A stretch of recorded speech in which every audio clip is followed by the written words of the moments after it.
जोहार दोस्तों, स्वागत है आपका झारखंड न्यूज नेटवर्क में। आइए देखते हैं आज की तमाम बड़ी खबरों को।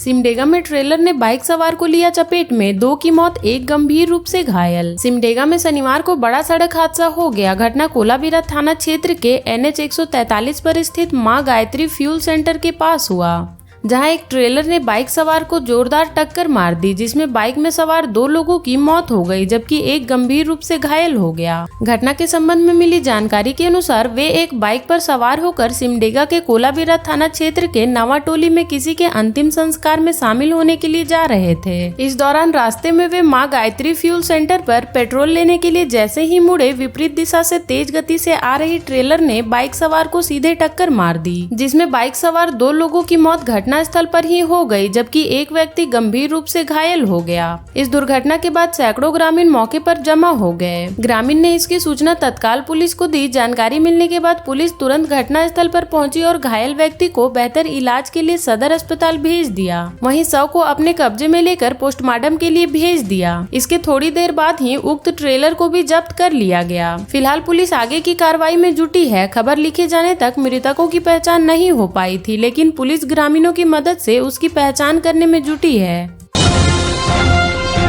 अली हुसैन का शव पहुंचा रांची। डोरंडा कब्रिस्तान में होंगे सुपुत्र एक खाक। रांची के अली हुसैन की कुवैत में बहुमंजिली इमारत में जलकर मौत हो गई थी। उनका शव आज रांची पहुंचा। उनके भाई के पहुंचने के बाद डोरंडा कब्रिस्तान में मिट्टी दी जाएगी। रांची के हिंदपीढ़ी निजाम नगर मक्का मस्जिद के समीप रहने वाले अली हुसैन का शव शनिवार को रांची पहुँच गया। सुबह 9:20 में इंडिगो के विमान से अली हुसैन का शव रांची पहुँचा। जैसे ही शव को बाहर लाया गया, उसके पिता और अन्य परिजनों की आंखें नम हो गई। अली हुसैन के परिजन पहले से ही एयरपोर्ट पर उसके शव के आने की प्रतीक्षा कर रहे थे। अली के परिजनों ने बताया कि उसके भाई आदिल हुसैन भी मक्का से लौट आए हैं। वह अभी दिल्ली में है। इंडिगो की अगली फ्लाइट से भी वह रांची पहुंचने वाले हैं। उनके आने के बाद अली को डोरंडा कब्रिस्तान में मिट्टी दी जाएगी। रांची के उपायुक्त राहुल सिन्हा ने एयरपोर्ट पर जाकर अली के परिजनों को 5 लाख रुपए का चेक सौंपा। अली हुसैन का शव शुक्रवार को ही नई दिल्ली से रांची लाया जाना था, लेकिन कोच्चि से दिल्ली आने में विलंब की वजह से बॉडी को रांची नहीं लाया जा सका।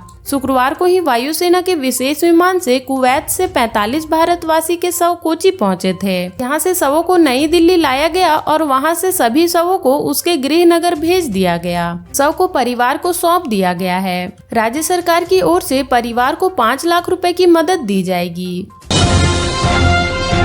घायल SSB जवान की इलाज के दौरान मौत। शहर के खुंडा बांध के पास गुरुवार की देर शाम पेड़ की सूखी डाली गिरने से घायल हुए SSB के जवान की मौत इलाज के दौरान जामताड़ा में हो गई। मृतक रमेश कुमार SSB बटालियन विजयपुर में पदस्थापित थे। वह मूल रूप से हिमाचल प्रदेश के चंबा का रहने वाला था। जानकारी के अनुसार वह गुरुवार की शाम को कहीं जा रहा था। खुंडा बांध के पास पेड़ की सूखी डाली गिरने से गंभीर रूप से जख्मी हो गया। स्थानीय लोगों की सहायता से घायल को फूलो झानो मेडिकल कॉलेज अस्पताल में भर्ती कराया गया, जहां प्राथमिक उपचार के बाद घायल की नाजुक हालत को देखते हुए बेहतर इलाज के लिए धनबाद रेफर कर दिया गया। ले जाने के क्रम में जामताड़ा के पास उसकी तबीयत बिगड़ गई। अस्पताल जाने के दौरान जवान की मौत हो गई। शव को पोस्टमार्टम कराने के बाद शव को एम्बुलेंस से रांची भेज दिया गया।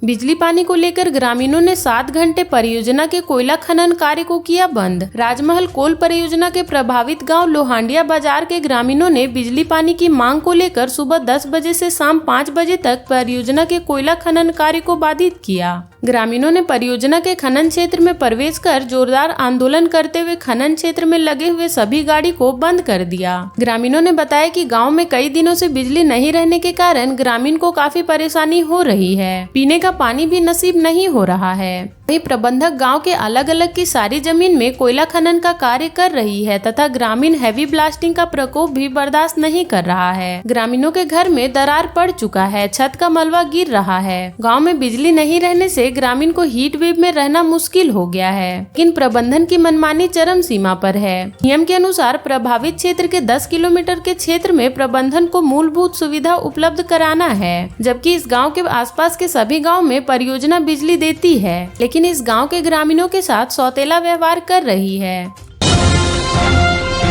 तेज आवाज में डीजे बजाने वाले 7 मालिकों को नोटिस। सरस्वती पूजा और रामनवमी पर तेज ध्वनि में डीजे बजाने वाले सदर अनुमंडलीय पदाधिकारी ने 7 डीजे साउंड सिस्टम धारकों को नोटिस जारी किया है।